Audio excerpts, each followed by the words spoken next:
बिस्मिल्लाहिर्रहमानिर्रहीम। आज के लेक्चर में हम लोग बात करने जा रहे हैं ओपियम अल्कलॉइड्स के बारे में। ओपियम अल्कलॉइड्स जो हैं वो इस तरह के अल्कलॉइड्स होते हैं जिनको हम लोग ओपियम से आइसोलेट करते हैं, ठीक है। तो अगर हम इसकी डेफिनेशन देखें तो many alkaloids have been isolated from opium called opium alkaloids, या फिर इसको इस तरह से देख सकते हैं कि the alkaloids that have been isolated from opium are called opium alkaloids. अगर हम बात करें इसकी टाइप्स की तो इसको हम लोग दो ग्रुप्स में डिवाइड करते हैं ओपियम अल्कलॉइड्स को। एक ग्रुप हमारे पास है आइसोक्विनोलिन और दूसरा ग्रुप है हमारे पास फेनांथरीन। आइसोक्विनोलिन के अंदर हमारे पास एग्जांपल में आती है पेपावरीन और फेनांथरीन की एग्जांपल में आती है मॉर्फिन। यहाँ पर हमारा जो मेजर बेसिक टॉपिक डिस्कशन का है वो है आइसोक्विनोलिन और आइसोक्विनोलिन की एग्जांपल जो कि है पेपावरीन। आइसोक्विनोलिन की अगर हम लोग डेफिनेशन की बात करें तो it is a colourless hygroscopic liquid at room temperature above its melting point with a penetrating and unpleasant odour. तो इसमें पहली बात तो ये है कि आइसोक्विनोलिन जो होते हैं ये कलरलेस होते हैं। दूसरी चीज़ क्या है कि ये हाइग्रोस्कोपिक लिक्विड्स होते हैं। हाइग्रोस्कोपिक ऐसे सब्सटेंस को कहते हैं जो कि मॉइस्चर्स एब्जॉर्ब करे, ठीक है। एटमॉस्फेयर के अंदर या जो हमारे इन्वायरमेंट के अंदर मॉइस्चर्स प्रेजेंट होते हैं, ये ऐसे सब्सटेंसेस हाइग्रोस्कोपिक सब्सटेंसेस उन मॉइस्चर्स को एब्जॉर्ब कर लेते हैं। तो हमने कहा ये हाइग्रोस्कोपिक नेचर के होते हैं और ये लिक्विड्स हैं eight room temperature above its melting point. इस बात का क्या मतलब है कि जो आइसोक्विनोलिन्स हैं इनका मेल्टिंग पॉइंट जो है वो 26 से 28 डिग्री सेंटीग्रेड का होता है। और आपको पता है नॉर्मल टेम्परेचर 27 होता है, लेकिन इन समर्स टेम्परेचर जो है वो 31 और 41 तक भी चला जाता है मोस्टली। तो इसका ये मतलब है कि अगर 26, 27 या 28 इससे ज़्यादा होगा आपका रूम टेम्परेचर तब ये लिक्विड होगा, क्योंकि ये 26 से लेकर 28 तक इसका मेल्टिंग पॉइंट है। उसके बाद हमारे पास है कि इसकी जो ओडोर होती है, जो इसकी स्मेल होती है वो पेनिट्रेटिंग और अनप्लेजेंट ओडोर होती है, ठीक है, यानी कि अच्छी ओडोर नहीं होती। तो हमारा जो मेन टॉपिक है वो पेपावरीन का है, तो हम लोग इसके बारे में बात करते हैं। तो आइसोक्विनोलिन की एग्जांपल है पेपावरीन और ये भी कलरलेस होती है जिस तरह से हम लोगों ने पहले बात की, लेकिन ऊपर हमने कहा कि ये लिक्विड होता है, ठीक है। आइसोक्विनोलिन के बारे में हमने कहा कि ये लिक्विड होता है, लेकिन पेपावरीन जो है ये क्रिस्टलाइन कंपाउंड है। It means that it is solid. इसके अलावा आइसोक्विनोलिन का जो मेल्टिंग पॉइंट होता है वो 26 से 28 होता है, लेकिन जो पेपावरीन है इसका मेल्टिंग पॉइंट 147 डिग्री सेंटीग्रेड होता है, ठीक है। तो इसी बात से पता लग रहा है कि 147 डिग्री सेंटीग्रेड तो अचीव नहीं कर सकते, तो इसका मतलब है कि ये रूम टेम्परेचर पर या जो नॉर्मल टेम्परेचर होता है उस पर ये क्रिस्टलाइन कंपाउंड या फिर सॉलिड की फॉर्म में प्रेजेंट होती है। उसके बाद है it is optically inactive. Optically inactive होती है, ठीक है, क्योंकि इसके अंदर कोई कायरल सेंटर नहीं होता। ये लाइट को बेंड नहीं करवा सकती है, लाइट को रोटेट नहीं करा सकती, उसका जो एंगल है वो चेंज नहीं करवा सकती, इसीलिए हमने कहा ये ऑप्टिकली इनएक्टिव है, ठीक हो गया। उसके बाद हमारे पास है कि it is used as anti spasmodic. Anti spasmodic ऐसी मेडिसिन होती हैं जो स्मूथ मसल्स को रिलैक्स कर देती हैं, ठीक है। जैसे क्रैम्प्स वगैरह पड़ते हैं, मसल्स जो है वो एकदम से कॉन्ट्रैक्शन होती है वेन्स वगैरह के अंदर, तो उससे ये हो जाता है कि क्रैम्प्स पड़ते हैं, तो उनको हम स्पैज़म भी कह सकते हैं। तो उसके टाइम पर ये मसल्स को रिलैक्स करवाने में हेल्प आउट करती है। मॉलिक्यूलर फार्मूले की अगर हम लोग बात करें तो वो है C20H21NO4। अब यहाँ हमें मॉलिक्यूलर फार्मूला पता लग गया कि ये है, लेकिन आपको पता है कि जब एक नया नया कंपाउंड एक जब पता लगता है उसके बारे में जब रिसर्च होना शुरू होती है तो बहुत सारे क्वेश्चंस होते हैं, और सबसे ज़्यादा क्वेश्चंस उसके स्ट्रक्चर के बारे में होते हैं, उसका स्ट्रक्चर किस तरह का होगा। हम लोग सम हाउ उसका मॉलिक्यूलर फार्मूला डिटेक्ट कर लेते हैं डिफरेंट एनालिसिस से, लेकिन ये मुश्किल होती है कि हम लोग ये डिटेक्ट नहीं कर पाते कि उसका स्ट्रक्चर एक्चुअल में है क्या। जिस तरह से बेंजीन का स्ट्रक्चर पता लगाने में बहुत अरसा लग गया था, बहुत ज़्यादा रिसर्च करनी पड़ी थी, इसी तरह से जो पेपावरीन है इसका स्ट्रक्चर फाइंड आउट करने के लिए साइंटिस्ट ने बहुत सारे या जो हमारे पास ये होता है रिसर्च वर्क बहुत ज़्यादा हुआ था इस बारे में। तो इसको हम लोग स्टेप वाइज देखेंगे कि किस तरह से पेपावरीन का स्ट्रक्चर जो है पता लगा या उसके जो शेप या जो उसका फॉर्मूला था वो समझ में आई। तो सबसे पहले हमने क्या देखना है कि यहाँ पर हमें नज़र आ रहा है मॉलिक्यूलर फार्मूला के अंदर कि C20H21NO4। अब हमें पता है CH और O ये सब मोस्टली हाइड्रोकार्बन्स के अंदर पाए जाते हैं, क्योंकि कार्बन है, हाइड्रोजन, ऑक्सीजन है। लेकिन यहाँ पर जो नाइट्रोजन है ये किस नेचर का है, इसकी क्या नेचर होगी। ये जब साइंटिस्ट ने या जो रिसर्च वर्क कर रहे थे लोग, उन्होंने जब ये फाइंड आउट करने की कोशिश की तो उन्हें पता लगा कि हो सकता है, क्योंकि ज़्यादा चांसेस इस बात के हैं कि नाइट्रोजन जो है वो टर्शरी हो, ठीक है, यानी कि जो पेपावरीन के अंदर नाइट्रोजन प्रेजेंट है उसके साथ 3 बॉन्ड्स ऑलरेडी बने हुए हों किसी चीज़ के, ठीक है। तो ये बात किस तरह से पता लगी कि presence of nitrogen in tertiary state किस तरह से उन्होंने आइडेंटिफाई की कि उन्होंने पेपावरीन के अंदर मिथाइल आयोडाइड ऐड किया, ठीक है, मिथाइल आयोडाइड CH3I। जब उन्होंने CH3I ऐड किया तो नाइट्रोजन ने CH3 के साथ बॉन्ड बना लिया और I जो है वो क्वाटर्नरी आयोडाइड बन गया। क्वाटर्नरी आयोडाइड या क्वाटर्नरी आयोडाइड के क्या होते हैं? क्वाटर्नरी आयोडाइड के कोई एक मॉलिक्यूल है, फॉर एग्जांपल सपोज करें नाइट्रोजन है और नाइट्रोजन ने 4 बॉन्ड्स बनाए हुए हैं, ठीक है, नाइट्रोजन 4 ही बना सकता है, ठीक। तो 4 बॉन्ड नाइट्रोजन ने बनाए हुए इसलिए हमने कहा क्वाटर्नरी। लेकिन हम आयोडाइड को क्यों क्वाटर्नरी कह रहे हैं? क्योंकि नाइट्रोजन ने 4 बॉन्ड बनाए हैं लेकिन नाइट्रोजन के साथ आयोडीन की कुछ फोर्सेस हैं, यानी कि कंपाउंड के अंदर से आयोडाइड निकल नहीं गया, आयोडीन निकला नहीं है, तो हमने कहा क्वाटर्नरी आयोडाइड। आपको पता है आयोडाइड का मतलब है कि ये आयन है, तो आयोडीन के ऊपर नेगेटिव का साइन होगा और अमोनिया ने, क्योंकि नाइट्रोजन ने 4 बॉन्ड बनाए तो उसके ऊपर पॉजिटिव का साइन होगा, तो इसीलिए हमने इसको ओवरऑल कहा ये क्वाटर्नरी आयोडाइड है।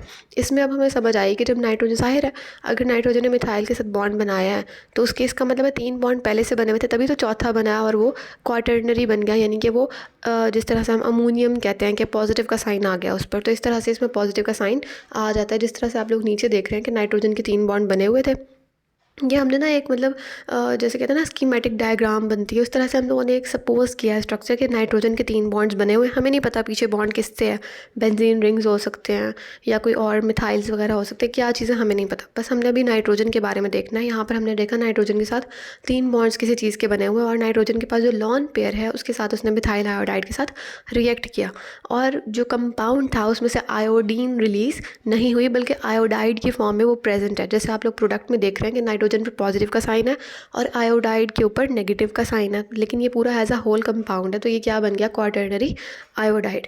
यहाँ से हमें पता लग गया कि नाइट्रोजन जो है वो टर्शरी स्टेट में यहाँ पर प्रेजेंट है। अब हम बात करते हैं कि ठीक है नाइट्रोजन इस तरह से प्रेजेंट है, तो ये जो CH और O है इनका क्या सीन है, ये किस तरह से प्रेजेंट है? तो हम लोगों ने जब कुछ एक्सपेरिमेंट्स परफॉर्म कराए उससे हमें पता लगा कि ये जो CH और O है ये एक्चुअल में मिथॉक्सी ग्रुप्स लगे हुए हैं कुछ, ठीक है, कुछ मिथॉक्सी ग्रुप्स लगे हुए हैं। तो हम लोगों ने क्या किया कि जब पेपावेरिन को हीट किया हाइड्रोजन आयोडाइड के साथ 160 डिग्री सेंटीग्रेड पे, और इस मेथड को हम कहते हैं जीसल मेथड, ठीक है। कौन सा मेथड? जिसमें हम लोग पेपावेरिन को हीट कर रहे हैं हाइड्रोजन आयोडाइड की प्रेजेंस में एट 160 डिग्री सेंटीग्रेड। ये शॉर्ट क्वेश्चन में भी आ सकता है कि डिफाइन जीसल मेथड, तो उसमें आप कहेंगे कि ऐसा मेथड जिसमें हम लोग किसी भी सब्सटेंस को हाइड्रोजन आयोडाइड की प्रेजेंस में 160 डिग्री सेंटीग्रेड पे हीट करते हैं उसको हम कहते हैं जीसल मेथड। तो इसमें क्या है कि जब आपने इसको हाइड्रोजन आयोडाइड को किस सामने पेपावेरिन को हीट किया 160 डिग्री सेंटीग्रेड पे, तो 4 मॉलिक्यूल्स मिथाइल आयोडाइड के प्रोड्यूस हुए, ठीक है, 4 मॉलिक्यूल्स मिथाइल आयोडाइड के प्रोड्यूस हुए, यानी कि 4 मिथाइल ग्रुप जो है वो निकले हैं उसमें से, ठीक है। यही हुआ ना कि हाइड्रोजन आयोडाइड था ना, सिर्फ मिथाइल कहाँ से आए? मिथाइल निकले पेपावेरिन के अंदर से, और कितने निकले? 4। तो 4 मिथाइल ग्रुप जो है वो पेपावेरिन के अंदर से आए, जिन्होंने बताया कि पेपावेरिन के मॉलिक्यूल के अंदर यकीनन 4 मिथॉक्सी ग्रुप्स प्रेजेंट हैं, ठीक है। समझ में आई ये वाली बात कि हीट किया ना हमने, ज़ाहिर है HI था तो H की जगह पर 4 मिथाइल ग्रुप्स लगे, तो इसका मतलब क्या था कि इसका मतलब है कि उसके अंदर 4 मिथॉक्सी ग्रुप्स प्रेजेंट थे ऑलरेडी, ठीक हो गया। तो अब आपके पास नीचे इक्वेशन है कि पेपावेरिन था, सिंपल ये वाली इक्वेशंस ना बिल्कुल सिंपल सी हैं जिनमें हमने मॉलिक्यूलर फार्मूला लिखा और साथ में जो भी चीज़ ऐड करे था वो की है। तो यहाँ पर हमारे पास जो है मिथाइल आयोडाइड बन गया और साथ में पेपावेरोलिन। अभी हम आगे जाके पढ़ेंगे ये पेपावेरोलिन क्या होता है। यहाँ तक होप्स आपको समझ आ गई होगी। आगे हम लोग देखते हैं कि जब हम लोगों ने ऑक्सीडेशन कराई KMnO4 के साथ, कोल्ड KMnO4 के साथ, ठीक है, ये बात आपने याद रखनी है कि अगर क्वेश्चन आता है ऑक्सीडेशन तो आपने लाजमी देखना है कि ऑक्सीडेशन कोल्ड KMnO4 के साथ करवाई जा रही है या फिर ऑक्सीडेशन हॉट KMnO4 के साथ करवाई जा रही है, क्योंकि दोनों के रिजल्ट डिफरेंट आएंगे। अगर आप हॉट KMnO4 के साथ करवाओगे तो 4 प्रोडक्ट्स बनेंगे, लेकिन अगर आप कोल्ड के साथ करवाओगे तो स्टेप वाइज प्रोडक्ट्स बनेंगे, ठीक है। तो हम लोग देखते हैं कि अगर हम ऑक्सीडेशन कोल्ड KMnO4 के साथ करवाएं पेपावेरिन की तो क्या होता है। ठीक है, स्टार्ट करते हैं। Oxidation of papaverine with cold dilute KMnO4 give secondary alcohol, ठीक है। जब हम पेपावेरिन की ऑक्सीडेशन कराते हैं तो हमें क्या मिलता है? सेकेंडरी अल्कोहल, और उस सेकेंडरी अल्कोहल को पेपावेरिन के नाम से अगर हम डिराइव करें तो वो बनेगा पेपावेरिनोल, ठीक। उसके बाद हमारे पास है, देखें अब इसमें ना एक हाइड्रोजन कम हुआ है और एक ऑक्सीजन ज़्यादा हुआ है पेपावरीन से। जैसे पेपावरीन C20H21NO4 था, यहाँ पर C20 ही रहे, लेकिन हाइड्रोजन जो है वो 2 कम हो गए और एक ऑक्सीजन ज़्यादा हो गया, ठीक है, as a result of oxidation. फिर है which on further oxidation give a ketone. अब उसकी जब हमने पेपावरिनोल की फर्दर ऑक्सीडेशन की तो हमें क्या मिला, कीटोन मिला, ठीक है, हमने समझ लिया कि भाई कीटोन मिला। अब क्या होगा कि जब हम एक्शन मतलब प्रोलोंग एक्शन कराएंगे हॉट KMnO4 के साथ, जब इसको ऑक्सीडाइज कराएंगे तो हमें क्या मिलेगा इससे, पेपावेरिनिक एसिड। तो यानी कि पहले हमें अल्कोहल मिला, फिर हमें कीटोन मिला, और फिर फर्दर उसको ऑक्सीडाइज करवाने से in the presence of hot KMnO4 हमें कार्बोक्सिलिक एसिड कह सकते हैं या फिर इसको पेपावेरिनिक एसिड कह सकते हैं, वो मिला। तो यानी कि आपको शायद याद होगा हम लोग जब अल्केन्स की ऑक्सीडेशन करवाते थे तो उससे हम लोग को अल्कोहल मिलता था, फिर अगर वो मतलब सिंगल कार्बन होता था तो फिर उससे एल्डिहाइड, और अगर ज़्यादा कार्बन होते थे तो फिर कीटोन मिलता था, और उसकी फर्दर ऑक्सीडेशन करवाते थे तो एंड में हमें कार्बोक्सिलिक एसिड ऑब्टेन होता था। तो ये भी तकरीबन वही चीज़ है कि इसमें क्या है, पेपावरीन था, उसको हम लोगों ने ऑक्सीडेशन कराई तो अल्कोहल बना, यानी कि उसी की अल्कोहल फॉर्म बनी, उसकी फर्दर ऑक्सीडेशन कराई तो उसकी कीटोनिक फॉर्म बनी, और उसकी फर्दर ऑक्सीडेशन करवाई तो उसकी एसिडिक फॉर्म बन गई, यानी कि पेपावरिनिक एसिड बन गया। यहाँ पर नीचे इसकी इक्वेशंस हैं, ये देखें, जिस तरह से हमारे पास सबसे पहले पेपावरीन था, उसका ये स्ट्रक्चर था, इसकी हम लोगों ने ऑक्सीडेशन करवाई, चेंज पूरे स्ट्रक्चर में ना कहीं पर भी चेंज नहीं आना। कहाँ पर चेंज आ रहा है, दरमियान में जो आपको CH2 नज़र आ रहा है ना, इस CH2 में चेंज आना है। किस तरह से कि अल्कोहल बनना है तो इसका एक हाइड्रोजन हटा के वहाँ पर OH लग जाएगा तो अल्कोहल बन गया। नेक्स्ट स्टेप में हमने कीटोन बनाना है तो ये पूरा वाटर जो है यहाँ से रिमूव हो जाएगा, वही सिर्फ दरमियान वाले पे फोकस रखेंगे, दरमियान वाले पे, कि यहाँ पर जो है वो इस जगह पर CHOH लगा हुआ है, इसको हम लोग ऑक्सीडेशन करवाएंगे तो ये बन जाएगा C डबल बॉन्ड O, यानी कि ऑक्सीडेशन हो जाएगी, यहाँ से ये HOH हट जाएगा। नेक्स्ट स्टेप में क्या होगा, एंड में पेपावेरिनिक एसिड बनेगा। हाँ, पेपावेरिनिक एसिड जब बनेगा तो ये सारा स्ट्रक्चर कीटोन वाला आएगा, लेकिन अब चेंजिंग दरमियान में नहीं आएगी, चेंजिंग साइड्स पर आएगी। जहाँ पर मिथॉक्सी 2 ग्रुप्स लगे हुए थे वहाँ पर 2 कार्बोक्सिलिक ग्रुप्स लग जाएंगे, ठीक है, कार्बोक्सिलिक एसिड ग्रुप्स, ये चेंजिंग आएगी। तो ये बहुत सिंपल सा ईजी सा रिएक्शन है जिसमें हमने फर्दर ऑन ऑक्सीडेशन करवाते जाना है और ये हमारे पास स्ट्रक्चर्स बनते जाएंगे। और ये स्ट्रक्चर में से भी सिर्फ पेपावरीन का स्ट्रक्चर याद करने की ज़रूरत है, बाकी याद करने की ज़रूरत नहीं है। बाकी आप वैसे ही समझ लें कि दरमियान में CH2 था, नेक्स्ट में क्या हुआ, OH लग गया, और उससे नेक्स्ट में ये सारा कुछ हटके डबल बॉन्ड O बन गया, जिस तरह से कीटोन होता है। नेक्स्ट हमारे पास है ऑक्सीडेशन विथ हॉट KMnO4। अब आपको पता है हम लोगों ने ऊपर बात की कि वो कोल्ड था, ठीक है, वो जो KMnO4 था वो कोल्ड था। अब हम हॉट KMnO4 की बात करें, जब हम हॉट KMnO4 के साथ ऑक्सीडेशन करवाएंगे ना पेपावरीन की, तो हमें 4 प्रोडक्ट्स मिलेंगे, ठीक है। तो पेपावरीन का स्ट्रक्चर बनाया, हॉट कंसनट्रेटेड KMnO4 ऐड किया और हमारे पास 4 प्रोडक्ट्स आए, ठीक है। ये 4 प्रोडक्ट जो हैं ये फ्रेगमेंट्स हैं पेपावरीन के, ठीक है, यानी कि पेपावरीन को तोड़ के 4 फ्रेगमेंट्स बनाए गए हैं।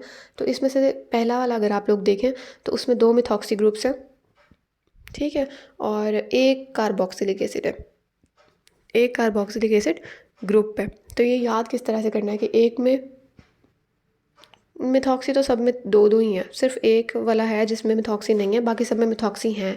तो मिथॉक्सी ग्रुप तो सब में 2-2 हैं, इसमें याद करने वाला इतना कुछ है नहीं। कार्बोक्सिलिक एसिड के ग्रुप के तौर पे अगर आप याद करें तो पहले वाले में एक कार्बोक्सिलिक एसिड ग्रुप है, दूसरे वाले में 2 कार्बोक्सिलिक एसिड ग्रुप्स हैं, और तीसरे वाले में 3 कार्बोक्सिलिक एसिड ग्रुप्स हैं, ठीक है। और जिस तीसरे वाले में 3 कार्बोक्सिलिक एसिड ग्रुप है तो देखिए इतने ज़्यादा कार्बोक्सिलिक एसिड हो गए, मिथॉक्सी किस जगह पर आते हैं, ठीक है, तो वहाँ पर मिथॉक्सी ग्रुप्स नहीं है थर्ड वाले में। उसके बाद अगर आप फोर्थ वाला देखें उसमें दोबारा से वही मिथॉक्सी ग्रुप आ गया, और इसमें लेकिन एक अदद जो है वो रिंग का इजाफा हुआ है जिसके अंदर नाइट्रोजन भी लगी हुई है, और साथ में COOH है।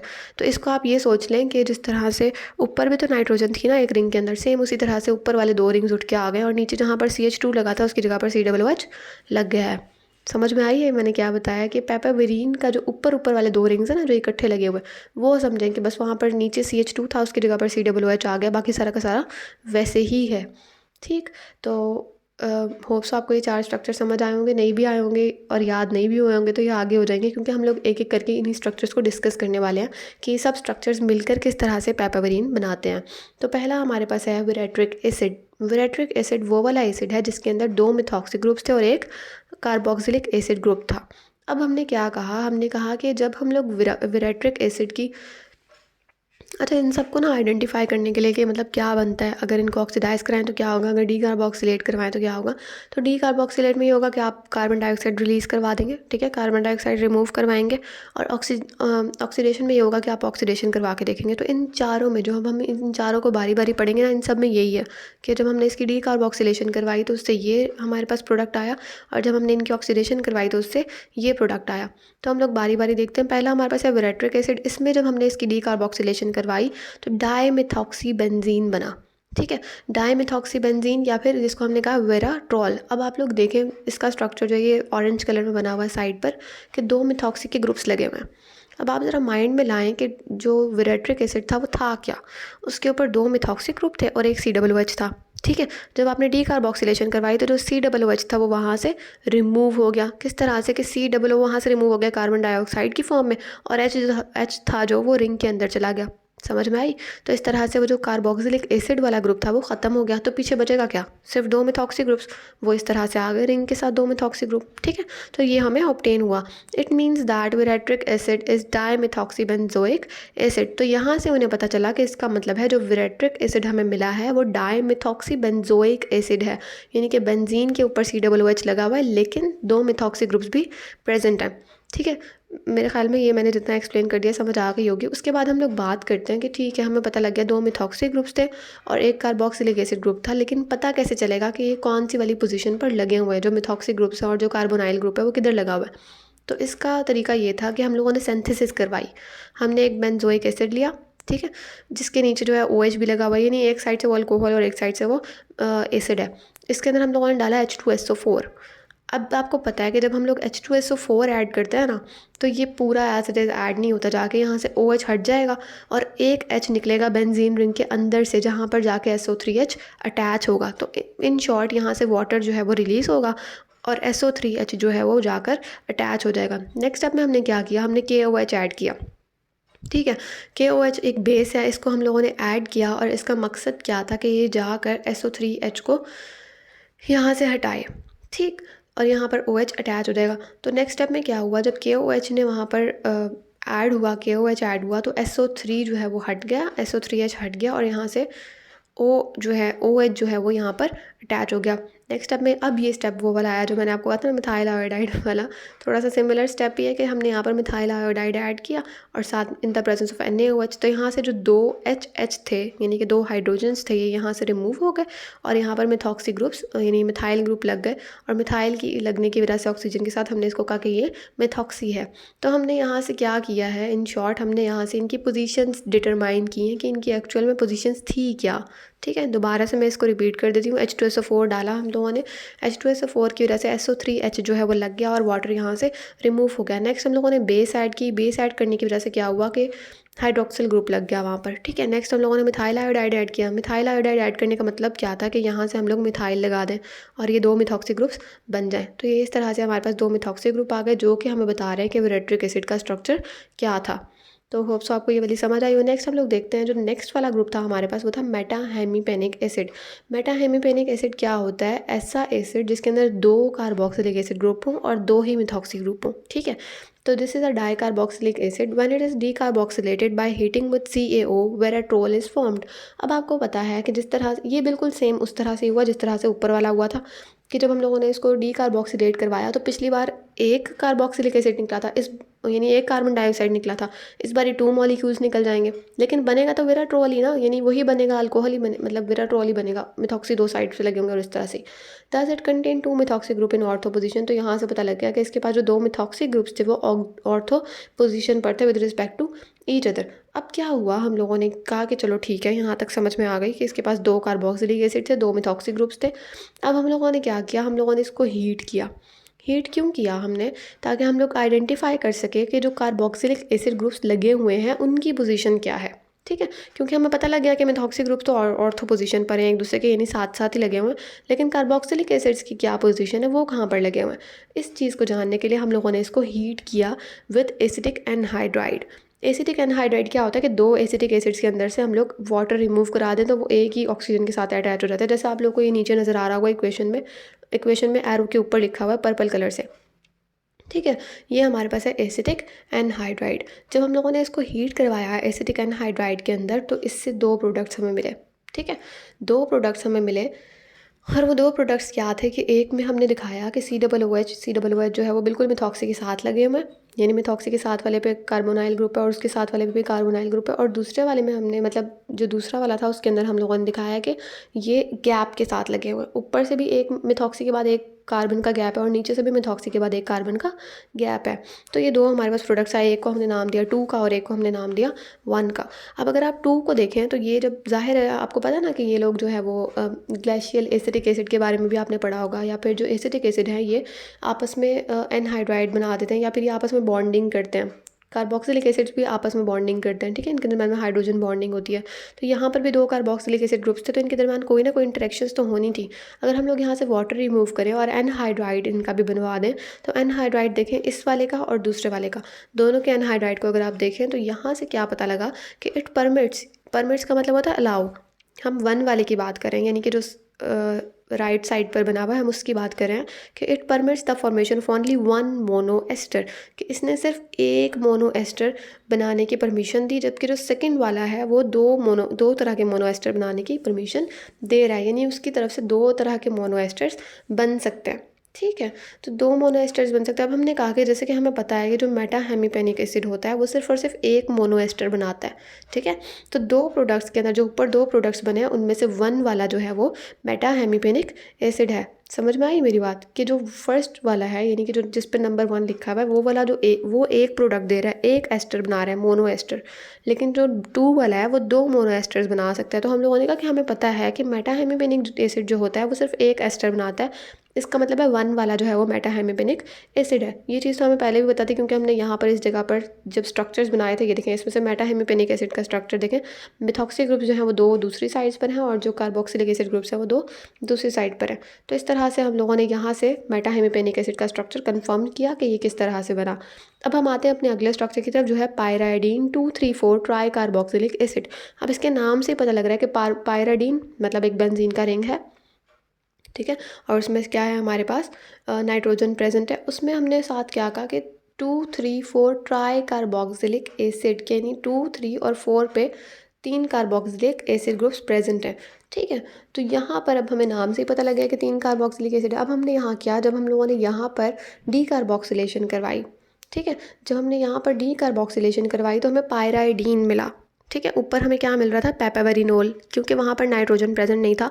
लेकिन जो हमारे पास पायराडीन 2,3,4 ट्राई कार्बोक्सिलिक एसिड है, इसके बेंजीन रिंग के अंदर एक नाइट्रोजन प्रेजेंट है, और अगर हम कार्बोक्सिलिक एसिड हटा दें इसकी डी कार्बोक्सिलेशन करवा के, तो एंड में क्या बचेगा, सिर्फ और सिर्फ पायराडीन। तो पायराडीन बच गया। इस टेस्ट से हमें पता लगा कि 3 कार्बोक्सिलिक एसिड प्रेजेंट थे, और हकीकत में जिसकी हम बात कर रहे हैं ये पायराडीन ट्राई कार्बोक्सिलिक एसिड है, यानी इसमें 3 कार्बोक्सिलिक एसिड ग्रुप लगे हुए हैं। ठीक है, अब हमें फाइंड आउट करना है कि भाई पोजीशन क्या है, कहाँ पर लगे हुए हैं ये कार्बोक्सिलिक एसिड ग्रुप, यही हम फाइंड करते हैं ना हर चीज़ में। पहले हम बताते हैं कि भाई इतने लगे हुए हैं एसिड, 1 है, 2 है, और अब हमने कहा कि 3 है। उसके बाद हम डिटरमाइन करने की कोशिश करते हैं कि ये जो ग्रुप्स लगे हुए हैं कार्बोक्सिलिक एसिड के, ये हैं किस जगह पर। ठीक है, तो हम लोग अब फाइंड आउट करना चाह रहे हैं कि ये किस जगह पर है। इसको फाइंड आउट करने के लिए हम क्या करते हैं कि जो लैपिडीन होता है उसको ऑक्सीडाइज कराते हैं। ठीक है, जब लैपिडीन को ऑक्सीडाइज करवाएंगे तो pyridine 2,3,4 try carboxylic acid produce होगा। तो हम लोगों ने क्या किया, लैपिडीन पकड़ा, एक मॉलिक्यूल लिया, उसको हमने KMnO4 की प्रेजेंस पे ऑक्सीडाइज करवाया और ये हमारे पास एसिड आ गया। तो ये बहुत ही सिंपल था, इसमें आपको सिर्फ लैपिडीन का स्ट्रक्चर याद करने की ज़रूरत है, बाकी याद करने की ज़रूरत नहीं है। ठीक हो गया। उसके बाद लास्ट वाला जो है हम उसकी तरफ आते हैं। तो ये हमारे पास है 6,7 डाईमिथॉक्सी आइसोक्विनोलिन 1 कार्बोक्सिलिक एसिड। ये नाम से ही बता रहा है कि इस पूरे मॉलिक्यूल के अंदर सिर्फ और सिर्फ एक कार्बोक्सिलिक एसिड है और दो जो है वो मिथॉक्सी ग्रुप्स लगे हुए हैं। लेकिन इसमें क्या चेंजिंग है कि ऊपर भी तो था ऐसा एक ग्रुप जिसमें 2 मिथॉक्सी ग्रुप थे और एक कार्बोक्सिलिक एसिड था, उसमें और इसमें क्या फ़र्क है, मतलब पहले वाले में वर्टेरिक एसिड के अंदर और इसके अंदर क्या फ़र्क है कि वर्टेरिक एसिड के अंदर पूरे रिंग के अंदर नाइट्रोजन प्रेजेंट नहीं था और वो एक ही रिंग था, और यहाँ पर आइसोक्विनोलिन है, यानी कि 2 रिंग्स हैं, 2 रिंग्स हैं और उसके साथ नाइट्रोजन भी लगा हुआ है। ठीक, तो यहाँ पर आप लोग देखें कि जो हम लोगों ने नॉर्मली टेस्ट करवाए उनसे हमें पता चल गया था कि यहाँ पर एक कार्बोक्सिलिक एसिड है और 2 मिथॉक्सी ग्रुप्स लगे हुए हैं। अब फिर वही सवाल पैदा होता है कि भाई किस जगह पर मिथॉक्सी ग्रुप लगे हैं और ये जो एक वो है, जो एक हमारे पास कार्बोक्सिलिक एसिड है वो किस जगह पर लगा हुआ है। ठीक है। तो यहाँ पर हम लोगों ने क्या किया कि हमने इसकी ऑक्सीडेशन करवाई और उसने पायराडीन 2,3,4 ट्राई कार्बोक्सिलिक एसिड बनाया। ठीक है, जैसे आप लोगों को नज़र आ रहा है यहाँ पर 2 मिथॉक्सी ग्रुप्स हैं और ये इस तरह से लगा हुआ है। तो यहाँ पर सॉरी, मेरे ख्याल में मैं यहाँ पर एक कार्बोक्सिलिक एसिड ग्रुप बनाना भूल गई। यहाँ पर एक कार्बोक्सिलिक एसिड ग्रुप आएगा, जैसे हम लोगों ने ऊपर पढ़ा था।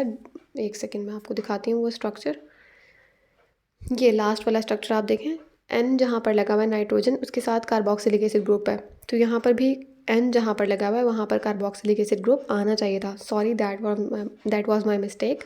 तो ये इस तरह से जो है पायराडीन 2,3,4 ट्राई कार्बोक्सिलिक एसिड इसने बना दिया, 3 कार्बोक्सिलिक एसिड।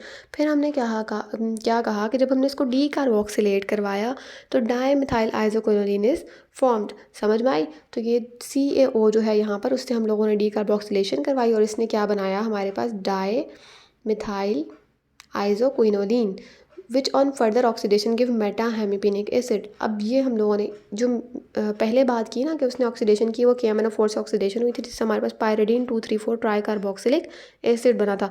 नेक्स्ट जो हम लोगों ने डी कार्बोक्सिलेशन की बात की वो फर्स्ट वाली इक्वेशन है, यानी कि MEO मिथॉक्सीज लगे हुए हैं और इसकी जब हम लोगों ने डी कार्बोक्सिलेशन करवाई तो डाई मिथाइल आइसोक्विनोलिन बना।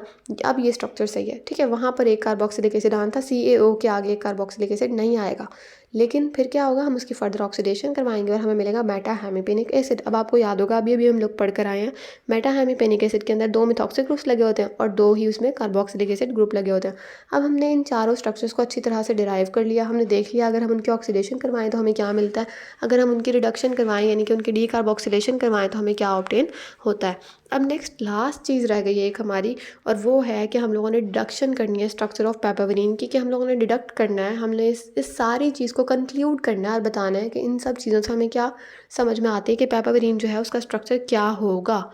अब हमने बात की कि जब हम लोगों ने वेरेट्रिक एसिड को आइसोलेट किया तो हमें पता चला कि इस तरह का कोई स्ट्रक्चर प्रेजेंट है पेपावरीन के अंदर, जो आपको नज़र आ रहा है ये वाला, यानी कि 2 मिथॉक्सी ग्रुप है और एक ऊपर कुछ ना कुछ लगा हुआ है। तो बाद में तो अब हमें पता लग गया ना कि ऊपर जो है वो COOH लगा हुआ था। नेक्स्ट हमारे पास है कि जब हम लोग आइसोलेट किया 6,7 dimethoxy quinoline 1 carboxylic acid को, यानी कि जिसमें 2 मिथॉक्सी थे और एक कार्बोक्सिलिक एसिड ग्रुप था, इसको जब हम लोगों ने आइसोलेट किया तो हमें पता लगा कि इसके अंदर इस तरह का कुछ स्ट्रक्चर है, जैसे 2 मिथॉक्सी है और नीचे आइसोक्विनोलिन ही वही स्ट्रक्चर ही है कि इसका स्ट्रक्चर बताया, आइसोक्विनोलिन का क्या स्ट्रक्चर था ये हमें पता लगा, ये भी प्रेजेंट है पेपावरीन के अंदर। अब समझ में आया कि टोटल कार्बन को अगर हम मिलाएं, ऊपर वाले में 9 कार्बन है, 6 रिंग के अंदर है और 3 बाहर है, तो 9 कार्बन ऊपर वाले के और नीचे वाले में जो है वो 12 कार्बन प्रेजेंट है। अब अगर हम 9 और 12 को मिलाएं तो 21 बनता है, ठीक है। तो हमें पता लगा कि ओवरऑल जो है वो 21 कार्बन है। लेकिन पेपावरीन जो दिखा रहा था कार्बन, यानी जो कार्बन शो हो रहे थे स्पेक्ट्रोस्कोपी या इस तरह की टेक्निक्स के थ्रू, वो थे 20। अब यहाँ पर सवाल पैदा हुआ कि कोई एक कार्बन है जिसकी गड़बड़ हो रही है, ठीक है।